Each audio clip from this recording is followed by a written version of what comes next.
Goeiemôre Suid-Afrika, 21 Mei 1400, tyd van hierdie berig, so 'n bietjie opvang met die wêreldnuus. In Iran, ons sien dat daar al wat daar aan die gang is op die oomblik. President Trump het gister gesê, hy is nie haastig nie. Hy is definitief nie haastig nie. Hy kan vir Iran se ekonomie doodbloed solank as wat hy dink dis nodig vir hulle om wakker te raak. So dit gaan nog 'n rukkie aanhou. Maar kom ons kyk bietjie na die Caribbean eilande toe. Baie interessante dinge in die laaste paar weke wat daar gebeur.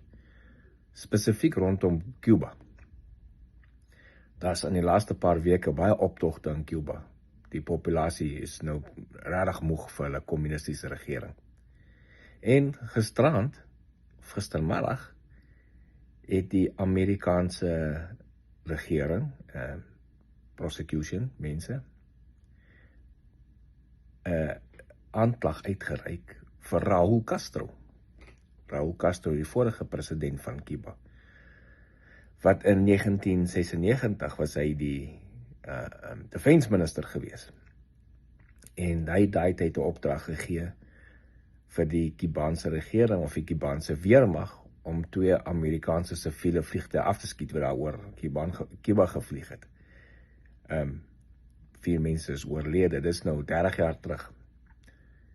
Sedert dit het nog geen Amerikaanse regering of president opgetree in verband met die voorval nie, maar president Trump het gesê nee, dis nie.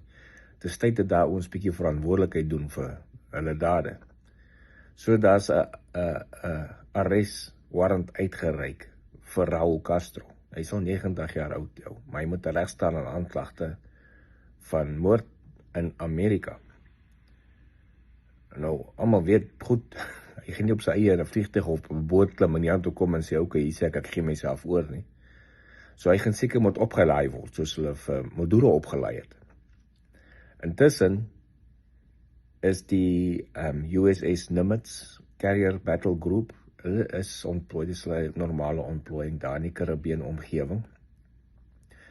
So ek sal nie verbaas wees as daar 'n paar helikopters van daar af sal ry om vir meneer Raúl te gaan haal nie.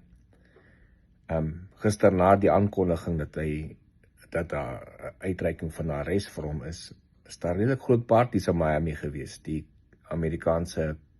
Cuban American community wat daar in Miami bly, hulle het parties gehou van blydskap. Hulle is baie tevrede met hierdie aanklag wat uit is. En hulle is ook, baie van hulle sê, dis die eerste Amerikaanse regering wat regtig na hulle omsien. Hulle is baie lief vir president Trump, hulle hou van wat hy doen. Enigste president sover wat opstaan teen die oppression in Cuba van hulle families wat nog daar bly. En president Trump het baie duidelik gesê, die Amerikaners wil 'n goeie relationship met die populasie van Cuba hê.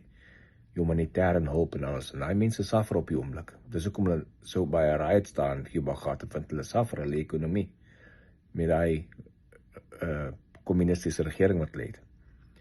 So ons gaan nou maar sien wat gebeur verder wat hier uit gaan gebeur